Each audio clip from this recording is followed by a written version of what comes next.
something happening here. But what it is ain't exactly clear. There's a man with a gun over there, telling me I got to beware. Hello, welcome to the first episode of Occupy TV, here at your local community television station. My name is John, and this is Allie and Janet. We'll be having a little conversation today about what Occupy Eugene's all about. Why don't you start? What's Occupy Eugene all about to you? It's about hope for people to join together and change some serious injustices going around the world. So. And how did you end up getting pulled into this in the first place? Well, I decided to go check out the camp and learn more about it because I didn't know much about it. And I went down there and was amazed at all the people working together and finding different ways to kind of tackle the major problems we have caused by the 1% economic injustice and the lack of voices for the different walks of life that were kind of able to be heard at the camp. Mm-hmm. I actually think that's one of the most important things that, we ended up doing within the Occupy movement was bringing people from all different walks of life and all different backgrounds and just, put them in an atmosphere where everybody was able to interact and share ideas. And that's, that's also what happened with the community as a whole. Because of Occupy, it became this pull that brought all these people in with all these different talents to create this, wonderful camp that we had for 68 days. 68 days. That was over 2 months that we were working on that place, and showed a lot of different mobilities, and we could change and move around a lot. And I think part of the reason that it gave me hope was to see how many different people from so many different backgrounds could adapt and experiment and yet still somehow come together to self-organize and try to figure out problems. It became this amazing learning experience over time. One thing that distinguished this to me from any other activist movements was the fact that in many ways we all gathered first and then figured it out from then. October 15th, all of a sudden there's hundreds of people on the park blocks, and it's like, oh, okay, well, we're all here for the same reasons, but what do we do now? And this process that we went through over those 68 days and really just, finding our groups, finding our committees, finding our talents and our skills, and being able to adapt and readapt to, it ended up being 4 separate occupation sites, each which were very, unique in their own right, and each which presented very different challenges. And it almost became this test and this wonderful learning experience where, by the end of it, we have this just amazing group of experience that really just so symbolizes the movement as a whole and just all the different branches that can come within. And yeah. 4 very different places. We had the park blocks at 8th and Oak, Alton Baker Park, the mill race across from the university, and finally Washington Jefferson between 6th and 7th. And each one really kind of forced us to adapt to different ways of presenting ourselves. We went from one extreme of the park blocks where we were right downtown and had the entire city kind of orbiting around us to Alton Baker, which was very spread out and empty.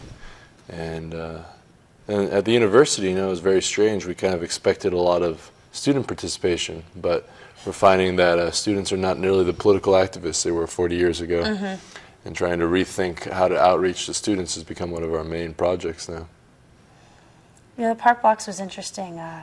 Very similar to Zuccotti Park, where Occupy Wall Street started. The park blocks is nothing but a slab of concrete, and being downtown, where in terms of the shift, Alton Baker on the other hand was the exact opposite. It almost was a swampland, and that was kind of a really important adaptation.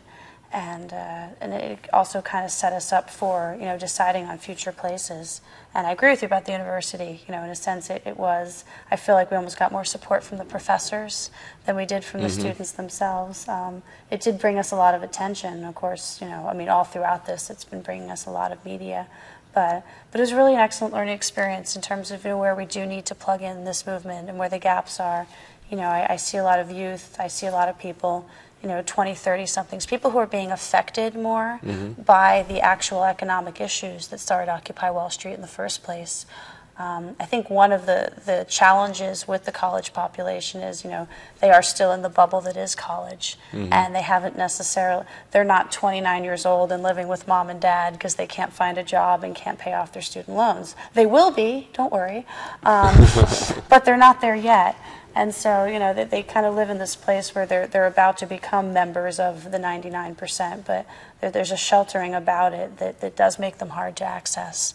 And that's definitely one of the kind of outreach things I think we're going to be doing from here on in. In many ways, it is trying to tap into the college kids and make them more understanding of the realities of their future and how we're trying to influence that and change that. And we have two very different educational dynamics going on in Eugene, too. We have the University of Oregon, but then we also have Lane Community College. And we've had a lot more support from LCC precisely because it is a lot of continuing education for adults, people going back to school, or students that have to work and pay for classes and prefer to go to LCC to complete their gen eds. And so there are a lot of places that we didn't have the opportunity to really develop connections with. And this goes far beyond the student population. Eugene's got a massive amount of nonprofits, of socially aware organizations, of artistic groups all across the boards. And many of us that came in before we occupied the park blocks thought there'd be a lot more time to kind of outreach with these, but the logistics of the camp itself modified our priorities, which is still controversial for many people, but I think, at least for me, it was well worth the modification. And it did hit a point where, again, we didn't realize what was going to happen until we landed. And, the social service agencies that did plug in, and huge shout out to Whitebird and Cahoots, huge shout out to Whitebird. They in many ways found their perfect niche, and we did get so much support from so many different groups. But it is true that to this point there are still untapped resources out there of different groups that we haven't even necessarily connected with that could be really important to this, especially to the kind of outreach activities that we're going to be trying to do now that we don't currently have a physical encampment. There's so many parts of the community that I think don't really know that much about Occupy yet. Like, I actually missed all 3 encampments. I came in at the beginning of Washington Jefferson because I just arrived home and back in town. I think there's 68 days. It's such a short amount of time, and so many things got accomplished already. It's like just the beginning. It's like the baby stage, and there's plenty of room for lots of people to learn about and become involved. It seems like there'll be a lot more people that will have an opportunity to become a part of Occupy post the camp moment, I think. Well, it's funny because, there's those who are involved with the camp and those who are plugged into the camp. But then there's this whole community outside the camp that really, in a sense, doesn't have anything other than what they've been told by the media or what they, witnessed about what actually went on within the camp. And it's funny, you came in at the beginning of Washington Jefferson. I almost felt like, in a sense, we went through like 3 little dress rehearsals before going through like the real thing, And Washington Jefferson to me was that big, okay, now we're going to build this and this and this, and it almost, people set their sights on it as much more of a permanent site than, even though it didn't become that, but then any other of the 3 previous occupation sites where I think, we were on the park blocks, okay, well, we're not going to be here that long, we're going to have to find another place to go. And, and when we ended up going to Alton Baker, I think within a couple days, it was kind of the same thing. It was like, okay, this is nice, but, we're going to need to and it's funny, in retrospect, I almost wish we had moved to Washington Jefferson sooner, although at the exact same time, the evolution of it was very important because, again, there's that adaptability, that, getting into a new space and refining our skills along the way. So at the time we got to Washington Jefferson, and it was good because in many ways our biggest challenges were there, is, we had much more of a handle on what we were getting into, what we were expecting, and how we worked together, which were really important lessons that we learned in the first 3 occupation sites. It was amazing to me when I went to the site. I was just amazed to see the kitchen running the way it was, and the progression of the artwork out there, and people expressing themselves in the library, and the medical people that were there, including the doctor that actually came and helped people for free. I mean, I was amazed because I kind of caught it after the teepee was up, and there's the dome for all these assemblies and meetings and people collaborating, and I was seriously amazed when I arrived there. Well, I always think the kitchen was always kind of our pillar. I mean, from the very first day on the park blocks, that was the one thing that, was the first impressive thing that stood up. I mean, from like the second day, Big John in the kitchen was very kind of symbolic. Big John, who I think has never even run a kitchen before this. Nope. Contrary to what most people know, he is not a cook. He does not work in restaurants. He's just brilliant and just one of our, and he's the perfect example of the kind of people who came into this movement not necessarily knowing how they were going to plug in, and almost immediately found their place and ended up being defined by that, to the point where, he's now seen as, he's just this god of the kitchen, and definitely one of the most important members of the occupation. But, he just showed up one day, believing in the message, having no idea how to plug in, and just ended up plugging in the most beautiful way. Mm-hmm. And I think we did have a lot of novel opportunities. I think one of the massive innovations we've worked with is our peacekeeping techniques of de-escalation. And it's unfortunately one of the unsung successes of Occupy.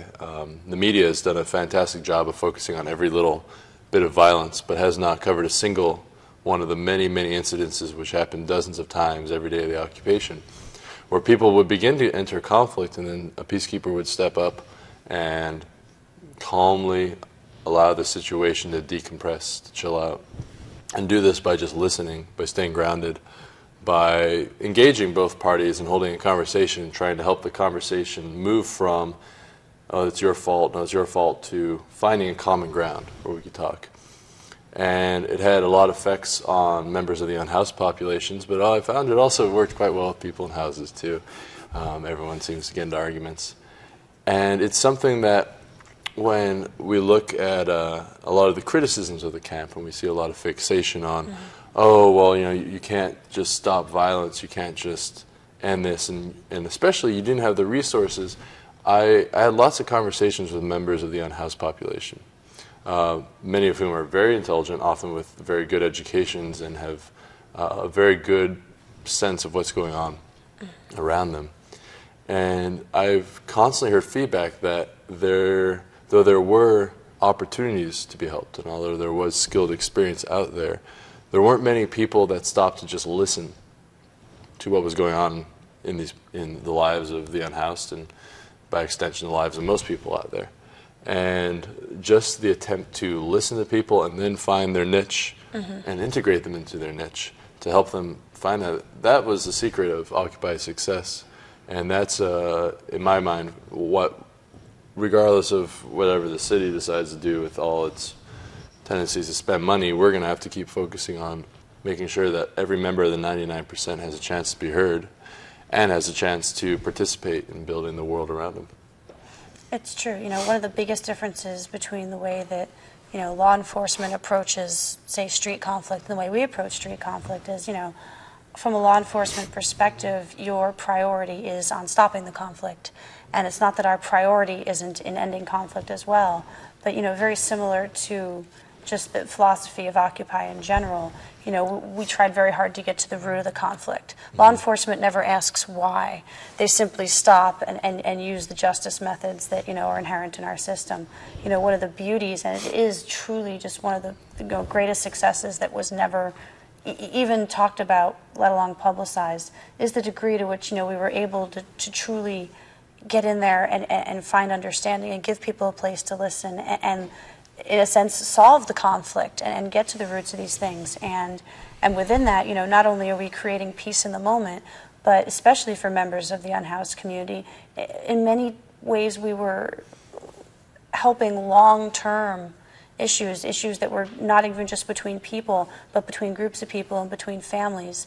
And we were able to put people in an environment that gave us the ability to tackle those in a safe space.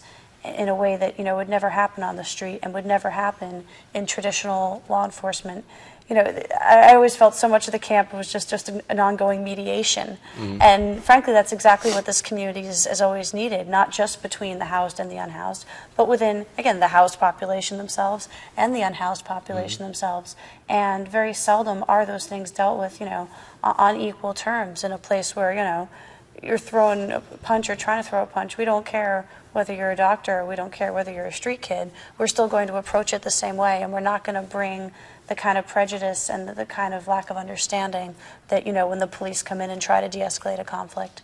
In many ways, I found that, police presence did nothing but escalate conflicts further, that we as peacekeepers were I shouldn't say easily able to deal with, but, the degree to which we were able to handle, these small issues that, when they are dealt with law enforcement, end up in an arrest, a petty fine, just clogging up the municipal system, and there's no sense of restorative justice, there's no sense of getting to the root of it. You're simply putting two angry people back on the street where they inevitably are going to conflict again.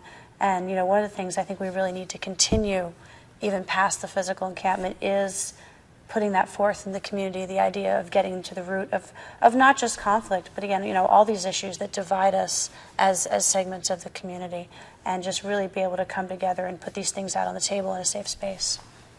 Well, I think a difference is that I remember on a few occasions as peacekeeper, we might spend 2-3 hours de-escalating someone and sitting down and seeing the same explosion happen again and again and again. And the difference is, I think, between what law enforcement does is just, it's in the name, they enforce law. We weren't particularly interested in law, we were interested in healing and practicing compassion. And it's not to say that a cop can't choose to emphasize those, but that's not what they're paid to do, and they don't have to choose to emphasize those by any means. Whereas our peacekeeping techniques only worked effectively if they came from that place of compassion and healing. And you could spend hours listening to the same story over and over again, because that enabled the person to kind of put out to the world what was bugging them, what was throwing them off. And then it gave them a chance to just kind of step back from it for a second and to have someone there to witness it and to kind of realize that they build up this situation and that maybe they could choose to take another tact. And you don't really get that choice in a law enforcement situation, because the choice is not between making a good decision for yourself and a bad decision for yourself. It's between obeying an outside authority and not obeying an outside authority. And it doesn't really appeal to a person on the level of their own self.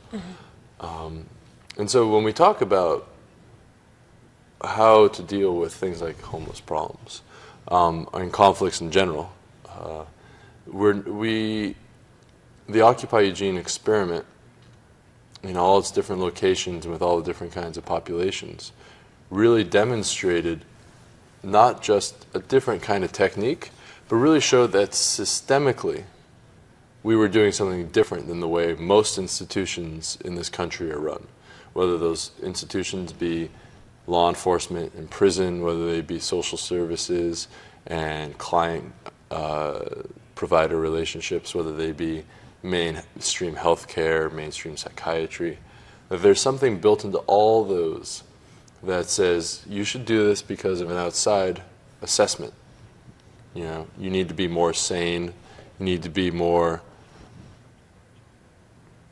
producer, consumer, you need to have more access to consumer goods, maybe is a good way to put that. You should live in a house, whereas many homeless don't want to live in a house.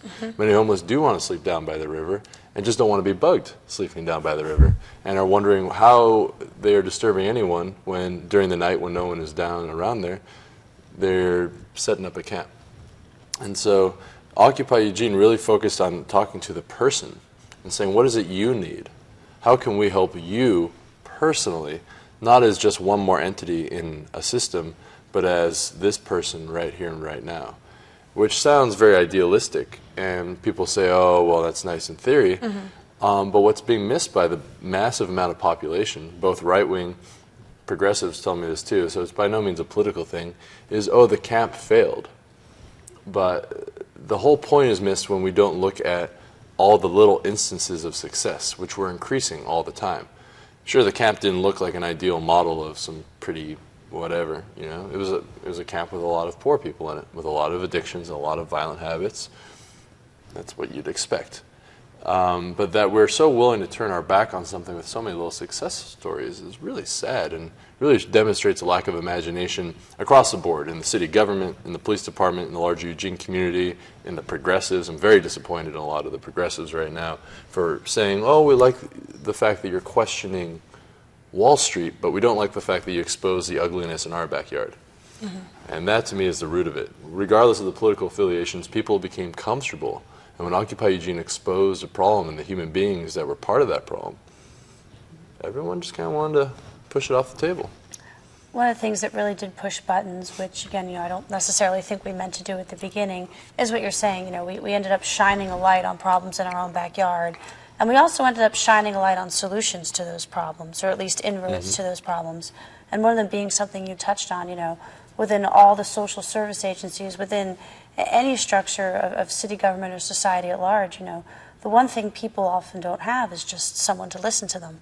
And especially in the houseless and disenfranchised population, it's a lonely life.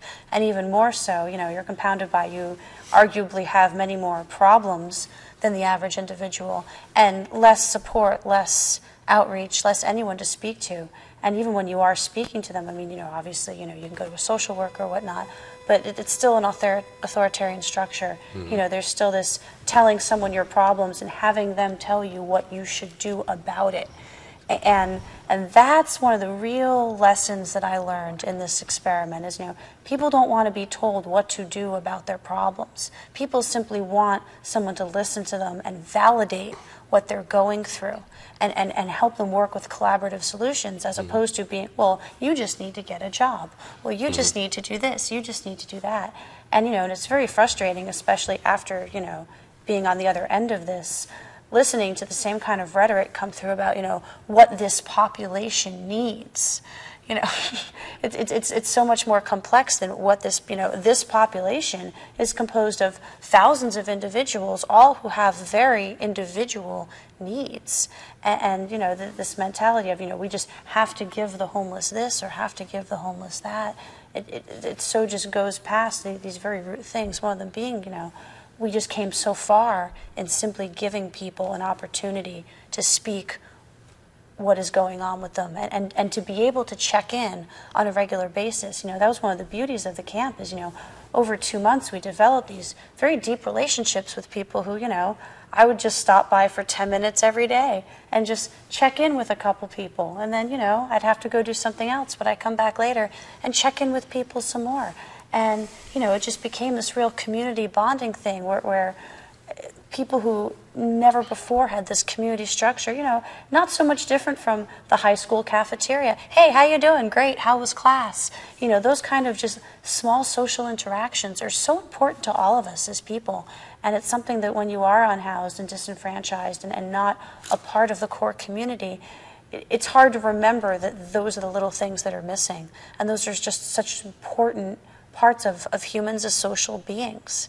We are social people at the root, and the inevitability of homelessness makes each man an island, and that aspect of it makes it so hard both to ever reintegrate into your community and to deal with your own personal problems not having a community to be a part of. And one of the most important things that Occupy did accomplish is simply giving people a community space to be able to work with each other and to find common ground. The common ground found here, to me, is absolutely one of the most significant things, especially between the housed and the unhoused. Me sitting across from someone my age who grew up in a very similar environment to me, who lived a life very similar to me, but for one event, and that one event is what made them houseless and me not. And other than that, we'd have an identical biography. And it's not that people didn't necessarily know that beforehand, but being in a collaborative environment where you're working on equal terms with people like Sparrow or Lotus or any of these amazing individuals who are absolutely, I look at them as absolute equals. I can't not do so. In many ways, I have more respect for them than I do my housey friends. And that came from, building these relationships. And I can't stress to those who, you know, were not involved with this at all, who don't have an inner working on it, how important it is to recognize that amongst the people in your community, that, you know, it's easy to say, I don't judge by this, I don't judge by that, but recognize that, you know, but for the grace of God, I hate to even pull that phrase out for its cliches, but, you know, there's so few, I would say one car accident, it's just one car accident that distinguishes you from the man sitting across from you at the library who you know is homeless. That's all it is.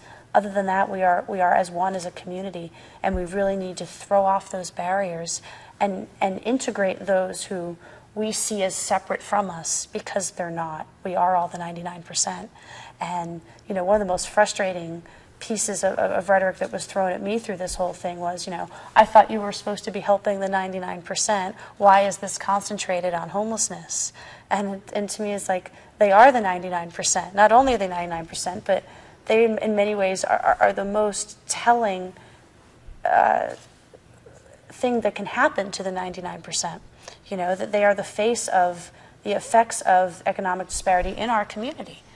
I mean, Eugene has 150,000 residents, and anywhere between 4,000 and 10,000, depending on who you believe, are houseless. That is a huge, I mean, that's an enormous part of our population, and much higher than most cities of our size. And we just really need to look at the way just the average citizens, the way we separate ourselves, and the way that our camp showed the way in which you don't have to separate yourselves, in which we can all come together and just collaboratively come up with amazing things, from, you know, building a pallet house to de-escalating violent situations. I mean, again, all these little things that we learned throughout the way, they were just all so important. Mm-hmm. Yeah, I thought that the community there was a great example for the larger Eugene community, you know, to be able to create an environment where people feel cared about. Mm-hmm. I think that was really, to me, that was like the telltale moment of how people were responding and why people responded in such an amazing way from both directions, the housed and the homeless, because everybody was cared about equally, and the peacekeepers, they came there because they cared about the situation.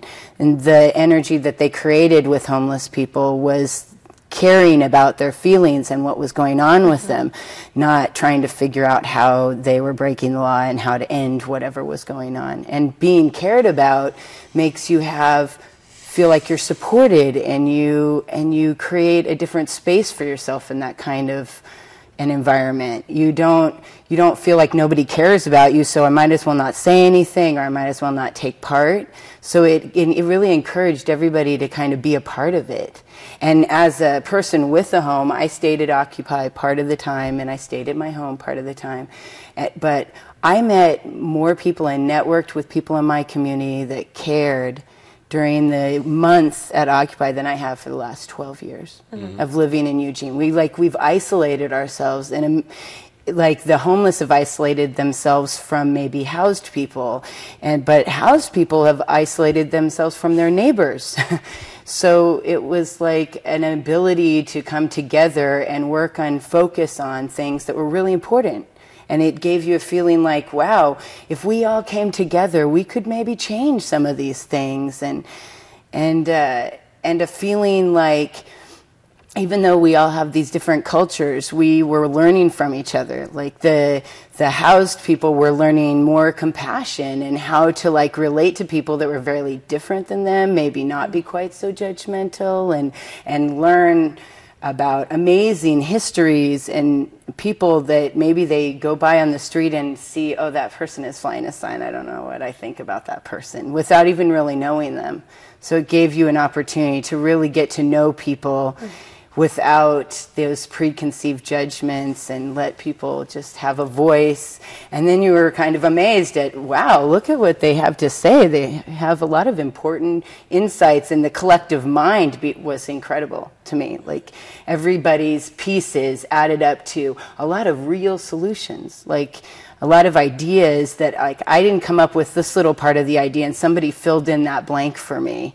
you know. And I thought that that was part of what made it incredible to be there, to be able to be a part of so many people coming up with different ideas to tackle problems. It's like that's the key. If we all did that, then next thing you know, we'd probably have some real change going on. That's what it seemed like to me anyway. Yeah, Janet, you mentioned the networking, and I think that's definitely one of the greatest gifts we've all received out of this, is the giant family that's been built over the past 2.5, 3 months since the first Facebook group started for Occupy Eugene. And that's something I think that we'll really have a chance to work on and develop and get to know better and expand over the next few months in Eugene, is to really kind of take the challenge that's been thrown to us by the situation at hand, now that our camp has been disbanded and that we find ourselves scattered, to really decentralize and go to the grassroots of this community. There are multiple wards, 8 of them, and we should have Occupy events in every single one of them. We should be contacting people all over the place, because if we're going to hold ourselves, and I think we should, to the idea of the 99%, then we've got many, many percentage points to go before we flesh that out. We've got people from all across the board. We've got people from different economic categories, different ethnicities, different sexual orientations, different educational levels. So we've already got a wide spread, but within each of those areas, there are just more people to get to know. Some of my favorite conversations so far have been engaging in people from conservative or libertarian persuasions that have come to the camp, and trying to develop a shared dialogue and realizing that there's a lot that we have in common between these sides that supposedly are divided. And I think that the Occupy movement nationally, for having renounced left-right distinctions and trying to move past that, that's one of its core geniuses. And frankly, I think one of the main reasons why it shakes so much up in this country. Because the powerful structures that control so much rely on the left-right distinction, so that we argue about all these things about what Democrats are doing, Republicans are doing, or whether or not Bush was worse or better than Obama, when they're all just part of the same giant global catastrophe of poor spending and excessive use of violence. And we as a people, we as a 99%, need to move past red and blue states and all that jazz. And that's only going to happen if we start to build deep communities in the local environs, and to really reach out to each other, and to realize that there's more, way more to a person than the kind of cliched political stereotypes that we have, and that oftentimes, as Ali pointed out, we have so much more in common than we want to think. And then if we allow ourselves to create the space to show how much we have in common, a lot of the differences that we fight over kind of dissolve when we start to work together. And the network that we've built, and the trust we've gained for each other, and the trust that we also have in the process continuing to work. I mean, the amount of buoyancy I've seen in the occupation, even since the camp disbanded, the belief that we can continue to bring more people in, that we can continue to wake people up and to educate them about the realities of the economic and political system and the power of cooperative living and cooperative working, is a powerful force. And I think the city is only just beginning to see the potential of Occupy Eugene, and it thinks it's seen a lot, which is going to be fun. I think part of them thinks they've seen the end of it. And it's very true that, you know, one of the beauties of this is it really highlighted what unites us as opposed to what divides us. I mean, you know, I've lived in this community for 4 years, and there were all these faces I always knew, I always saw, and I always knew that this was a place essentially full of, you know, dormant, hardcore, hippie, countercultural activism, just, you know, and the same people that started the Growers Market and the Oregon Country Fair and the Saturday Market and all these great institutions that, you know, that are Eugene. And I always sort of felt they were always just kind of waiting in the wings. And, you know, when Occupy happened, it's just something that sparked all these different interests because there was just this shared purpose. And it was able to pull all these forces together. And it's funny because, you know, what you were saying about just walking in, you know, one of the most beautiful things I saw over and over and over again throughout this experience was just somebody just walking into a General Assembly, having never been there before, just curious, just wanting to know what it was about, in many ways coming because perhaps of negative things they've heard, almost coming out of fear, and immediately just falling in love with the community, and just being sucked in immediately to this spirit that, it was very hard to define for people who would say, well, I thought this was about Wall Street. I thought this was about this. I thought this was about that. Mm-hmm. But in many ways, it became something much deeper than that. And it really became, again, this understanding of the power of community. And once you put yourself in that and opened up and allowed yourself to be there, I mean, it truly just became, energetically addictive. And it did pull people in. It pulled the most beautiful people in many ways, the most random times. Where, I'd see a face, and then the next day they were just completely involved. They were putting up their tent.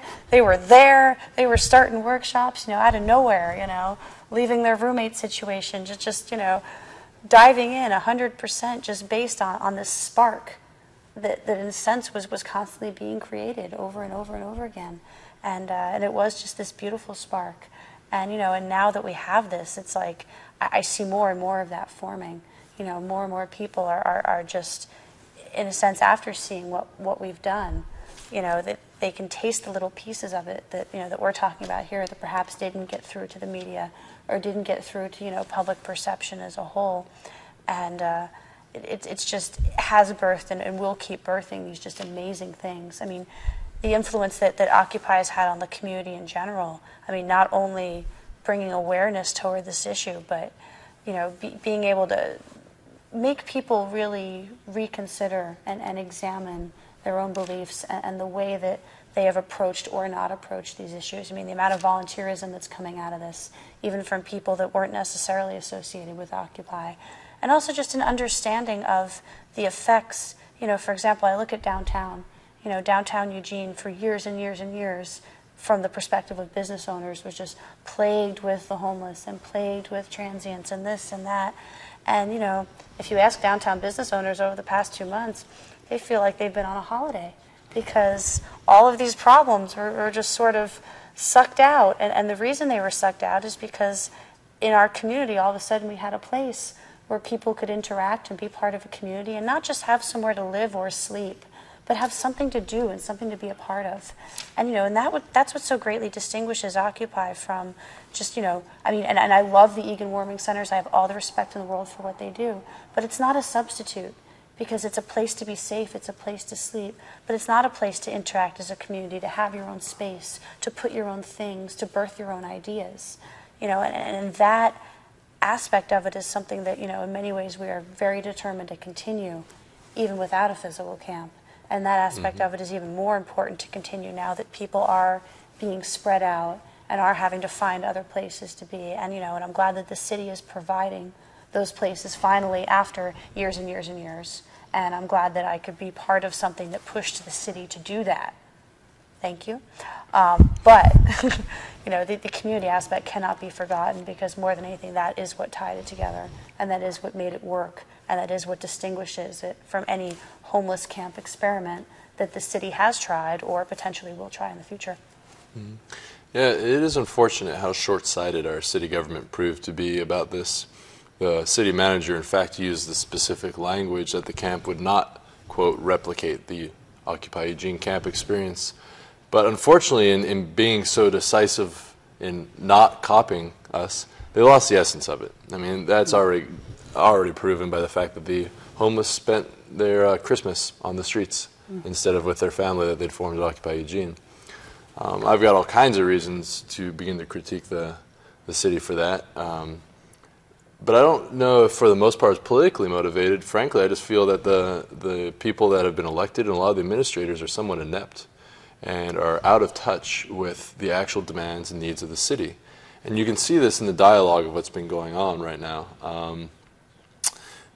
Currently, there are a number of people in the city government who are actively attempting to set up social services for the homeless.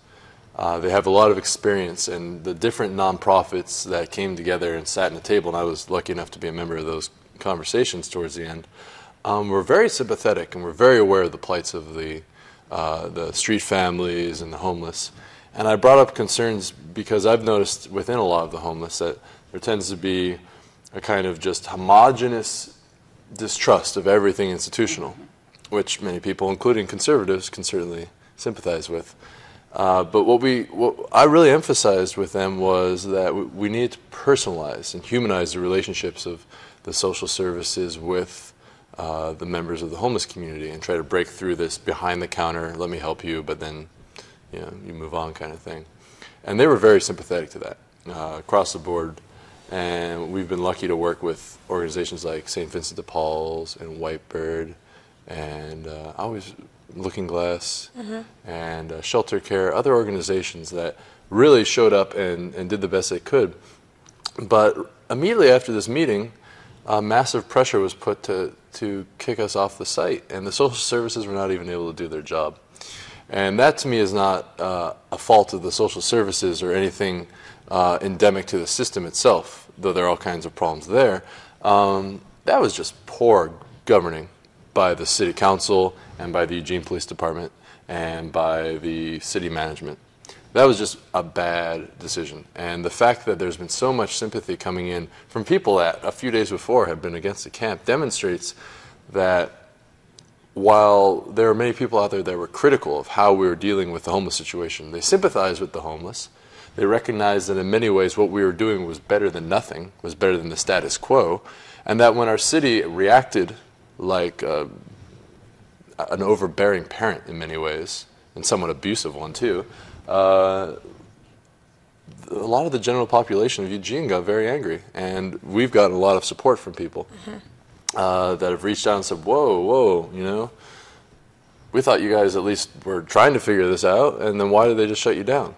Just a list of things, 24/7 police presence, the lights on site, a straight lying, defamatory letter by the police union trying to put us down. Just a lot of things that were little bits of corruption, little bits of meanness, little bits of pettiness that just culminated, I just find very disappointing. Because we kind of came into this in good faith. We said, look, there are issues around the way police are organized and cities are organized that we can all agree need to be worked on. But from human beings to a human-to-human level, we think that the people in the city government and the police all want to try to help this situation.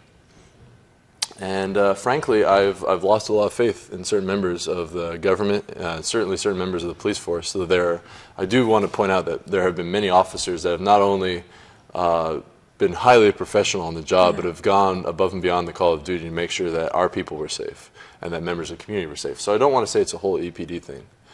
But, for example, last night there was a protest held at Councillor George Polling's house. This protest was specifically held because at a given point he made a choice to kill the discussion about whether or not we could have 50-gallon barrel fires on site. This was a suggestion by the city manager and the chief of police, and it was one of the few very solid suggestions that they made in negotiations that we were willing to sit down and really work with. Yes, we need to work on things. Yes, there are security issues, but we need to be warm, right? And people agreed. And he closed the debate down on that. Now, there were 7 other city councilors who had all kinds of different stances on us, but they were always bearing in mind humanitarian concerns. But when George Polling chose to make a decision that was based on purely petty, personal, and political motivations, to attack our camp and then put out a letter saying he was worried about public policy issues and transparency for things that didn't affect anyone but the campers on the site, it just showed that even in a place like Eugene, which is a very politically conscious city, there are corrupt elected officials, and those people work with corrupt hired officials, whether they're be in the police or the city government. And in many ways, the top responsibility of Occupy Eugene right now is not to be talking about Wall Street. It's not to be talking about the big global issues. It's to be talking about the corruption here in Eugene and in Lane County. And George Polling is part of that corruption. And last night there was a protest. Now that protest got heated, and there are debates on right now about some of the conduct involved. But I think that part of the problem we're going to see is because the city unilaterally chose to shut us down, and because it did so in a way that, oh, you'll have this amount of time, oh, we're going to cut it back, well, we'll give you that much time, oh, we'll cut it back even more, we'll set a fence around your property, we'll make it difficult for your cleanup workers to get in, things like that. It's just made a lot of people very frustrated. There are a lot of people that were excited that for the first time in their lives, the city, their government was going to listen to them. Their city, their government was going to work for them, that elected officials actually cared about them. And then the city responds in a way that was heavy-handed, thoughtless, and completely insensitive. And those people that, at least at the beginning of the occupation, had no faith in the government, are now pissed. They're angry. And they're going to do things that a week ago we could have channeled into more positive energies. And so a lot of the work right now, the networking we've put together, is to try to hold our community together, to try to channel all of this energy, some of which is very happy, some of which is very angry, some of which is very, very scared, into projects that continue to support the Occupy community, but also to expand into the larger Eugene community. And I think there are a lot of good ideas that are out there right now about that. I think there are. You know, one of the things that you touched on, we found throughout this process that in many ways the city inevitably prioritizes process and order over imagination, compassion, and humanity. And, you know, and the George polling vote was a perfect example of that, in that, you know, he blocked what inevitably would have been a passing vote. It was a temporary administrative order that would have allowed us to have fire. And when he was questioned on it by Occupy and the larger community as a whole, you know, his response was, well, you know, you're supposed to have a 60-day public hearing process, and you know, I can't interfere with the process, and, you know, the public needs to be aware of this, and da-da-da-da-da. And, you know, like you said, you know, this wasn't anything that affected the public. This wasn't anything that affected anyone out of the camp. And for him to be focusing on process and order and prioritizing that over the real issue, which is the fact that you have people outside in 21-degree weather who are freezing and coming down with bronchitis and pneumonia because they can't keep warm, for him to truly, at least for him to justify in his head that was more important, to me is just so indicative of what's wrong with city government as a whole, and the short-sightedness and just the myopic thinking that we really ended up dealing with here. And, you know, and in terms of, I mean, I felt we acted on good faith the entire time, and I felt that to an extent we got that back. And when we were getting that back, you know, there was this beautiful thing happening where, you know, as you said, this is a population that has never trusted government, has never trusted institutions, has never trusted police. And, you know, after a month or so of having a safe space, that attitude was starting to shift. It really was starting to shift.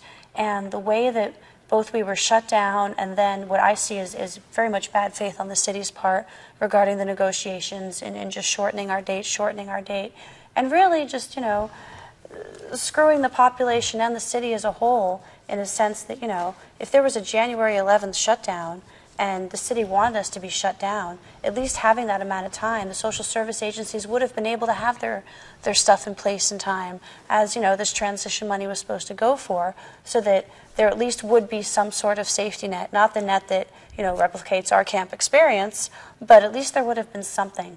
And the way that this was shut down, you know, there was nothing. I mean, even what we were told would happen that day in terms of agencies coming on site and providing relief, they weren't able to get it together in time because the city gave them less than 24-hour notice at the end of the day that people would have to clear out.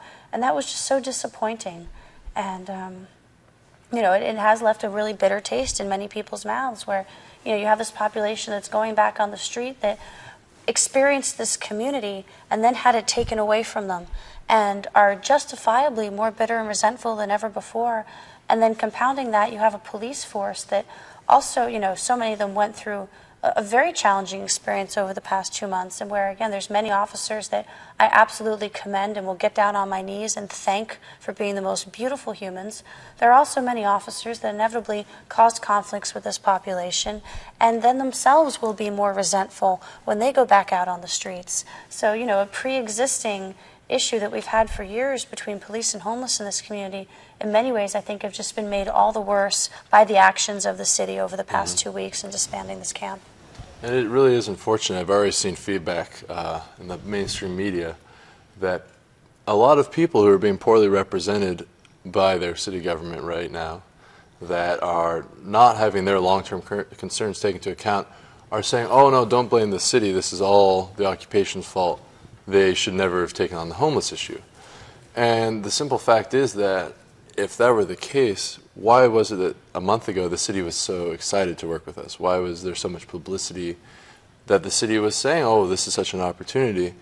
It seems to me that right now the city wanted to clean up a mess that it felt was threatening, that it put out a lot of PR, and that worked, and somewhere in there the police union's defamatory report claiming all kinds of just spurious, absolutely legitimate, and actually used by the city council to make decisions is the worst part. Not a single cited fact for statements about biohazards and child prostitution and all these just ridiculous claims without a single citation, and the city council takes it under serious consideration despite all these testimonies by people on site.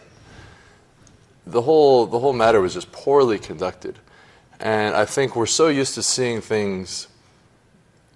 massive corruption at such an orchestrated level, at the federal level and at the global kind of economic level, that we forget that there are just these tiny, petty little corruptions, these little stupid things that don't have the kind of big, James Bond thriller feel to them. They're everyday corruptions. They're the corruptions of your next door neighbor, of the person that owns a business and charges a little too much, treats their employees a little too unfairly. And it's those everyday things that make the 1% prevalent throughout Eugene. And we carry the 1% in ourselves every time we do those little things. And what Occupy Eugene really did was expose that it's not just about Wall Street. It's not just about the federal government. It's not just about a military state or anything. It's about the people in this town that make decisions knowing that they are benefiting at the expense of others and really don't care. And all those people that prefer not to look at that and just keep going in their everyday life. On Occupy Eugene seriously challenged that paradigm. And, we saw the response of a lot of people. And it wasn't just the government and the police. It was also members of the community that responded to letters that were written to the editor, for example, with just vitriolic, angry, hateful stuff. I was really disappointed to see how many people were just waiting for the opportunity to lash out at the homeless. How many people were waiting to lash out at those hippies or whatever particular euphemism they chose. It was a sign that there's a lot of deep work that we need to do as socially conscious members of this town to really reach out to our brothers and sisters and say, hey, you don't agree with us, and that's fine. You're probably right in a lot of areas and I'm wrong, but can we at least have a civil conversation? Can we sit down? Can we stop the mudslinging? Can we stop the name-calling and act like a couple of adults talking about problems that we all agree are existing right now? That, to me, seems like a reasonable request. In many ways, I saw the best of the community and the worst of the community in this. The best of the community being, those who, just completely of their own volition just gave themselves so selflessly and volunteered so much time and gave such a personal sacrifice just because they so deeply believed in what we were doing. And then, on the flip side of that, the anger, the vitriol, the people driving past, screaming obscenities, holding the most hateful ideas and thoughts that, to me personally, I don't think they necessarily have to do with the homeless as they do with the bigger picture of those people themselves feeling oppressed by the system. And, and that's what's so important in terms of, we talk about it's not a left versus right thing, yet it's still pushed that way, and in many ways it's pushed that way by city government. And I feel like Occupy has almost been used to try to divide as a community into those left-right places, and because that it's so important for us to be able to pull those strings back in and to be able to show people, these are all issues that we all have in common. This is not left-right politics. This is so deeper than that. And yeah. Realize how hard it is for people to understand what's going on with the site when they're not personally there. And then they get all these interesting pieces of information in 10-second clips that kind of, a lot of it really did concentrate on very negative things. They pinpointed out the crime and issues that happen in the homeless community underneath the bridge where those things happened every day since the time I moved to this city. It was a place that you didn't take your family, but yet then it became this big issue. We were using up park space that would have been really better for the community to have available to them. Although, from what I could tell, there was never a single person in that park because of the issues it already had, and yet it was going to this amazing good use by having this community that people could connect with there. So it was like they used these interesting issues kind of against the movement itself and sidetracked what was really happening there. I was really disappointed not to see more things about the positives, like you were pointing out, the amazing things that were happening where I kind of felt, wow, this is what democracy feels like. Like, and those things didn't make it into the media. So then you have to think, wow, what are these people really seeing if it's just that, like, judging the book by its cover as they drive by for 2 seconds, and then they get this 10-second clip that says there's just violence and anger there. And so I think that one of our major missions, at least mine, being the documentarian and person that wants to communicate with the community, to show all the other pieces that have been created there and how we're taking that forward. And it's true, you know, it was an important lesson on the way media does and doesn't frame things. You know, there's been drug addiction in that park for as long as anyone can remember, and for 2 months worth of stories about how they're connecting drug addiction to Occupy Eugene. I never heard a story about the woman who has been close to 60 days sober now because of the community she found at Occupy after struggling with meth addiction for years and years. And she's not the only success story. You know, the success stories of the Occupy movement were never broadcast. Instead, we were blamed for issues that were always part of that park, were always part of that community. The only thing we ever did was shine a light on them. And yet, you know, they were constantly connected to something we were doing. And even for well-meaning members of the community, they still are blaming us for those problems as though they were our fault, as though they were something that Occupy brought there, as opposed to something that Occupy not only shined a light on, but helped improve, because since we were there, we were able to intervene. You know, so many problems that happen at Occupy are problems that happen in our community every day. You know, violence, drug addiction, these things happen under bridges, under trestles, in the bushes, in Washington Jefferson Park every day. And no one ever cared about them. No one ever shined a light on them. And all of a sudden, because we're an event, because we're in a story, you know, there became this sensationalist aspect to it. And it was really, really unfortunate. As Janet mentioned, she is one of many people that have been helping us to produce media and to get more of our information out there. And one of the best places that people can find information about us is at occupyeugenemedia.org. And there's also a Facebook site, Occupy Eugene, that people can come if they want to just come check us out, kind of a little more hands-off. And there are also opportunities for people to plug in at 7th and Polk at the former Weston Cat Dog Shelter is now Occupy 5, which holds on Tuesdays and Thursdays at 7 p.m. are General Assemblies, as well as Saturday at 4 p.m. another General Assembly. And that's at 1274 West 7th Avenue at Polk.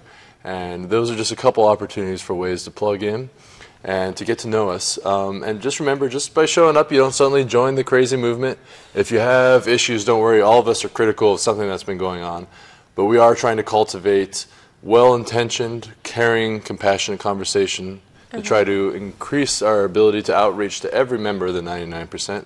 And hopefully at some point bring those little nasty 1%ers over as well so we can just make a nice big whole. But this is Occupy TV. Thank you very much for tuning in, and we'll be back with you again soon.